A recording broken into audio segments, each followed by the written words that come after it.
Hello friends, কেমন আছো? আশা করি ভালো আছো। স্কুটি করে দেখো আমরা যাচ্ছি সিঁদুর ছোঁয়াতে। তো আজকে দশমী ছিল, তাই আমরা সিঁদুর ছোঁয়াতে গেছি। ও বসে গেছে, আমি বেশ লম্বা লাইনে আমি দাঁড়িয়ে আছি। একটু দেরি হয়ে গেল, রান্না বান্না করে গেছিলাম তো, তাই একটু দেরি, প্রায় 12টার পরে গেছি। গিয়ে দেখি লম্বা লাইন।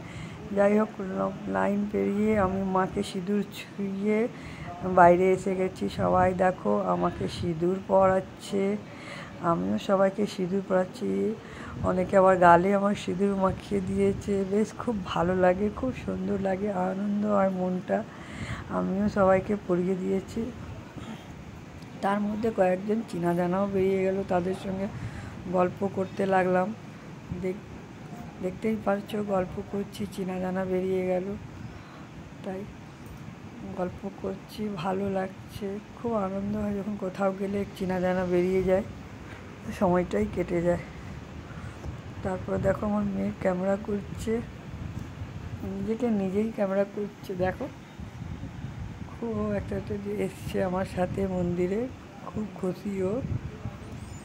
তারপরে হয়ে গেল, তো আমরা একটু খাওয়া দাওয়া করলাম, করে ফুচকা টুচকা খেলাম, ঝালমুড়ি খেলাম, দিয়ে যাচ্ছি আমরা।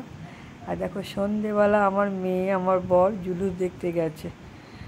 আমাকেও বলছিল, তো আমি বললাম না, আমি যাবো না, শরীরটা খুব একটা ভালো লাগছিল না। প্রায় 2-2:30টার সময় বাড়ি ফিরেছি, তাই জন্যে আমি বললাম আমি যাব না।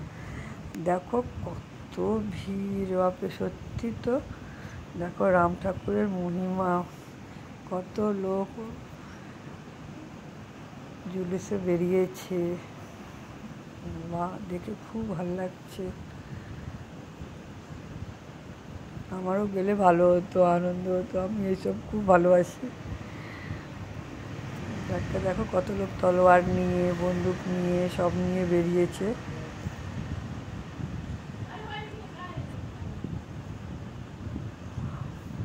দেখো খুব ভালো লাগছে। তো বাই বাই ফ্রেন্ডস।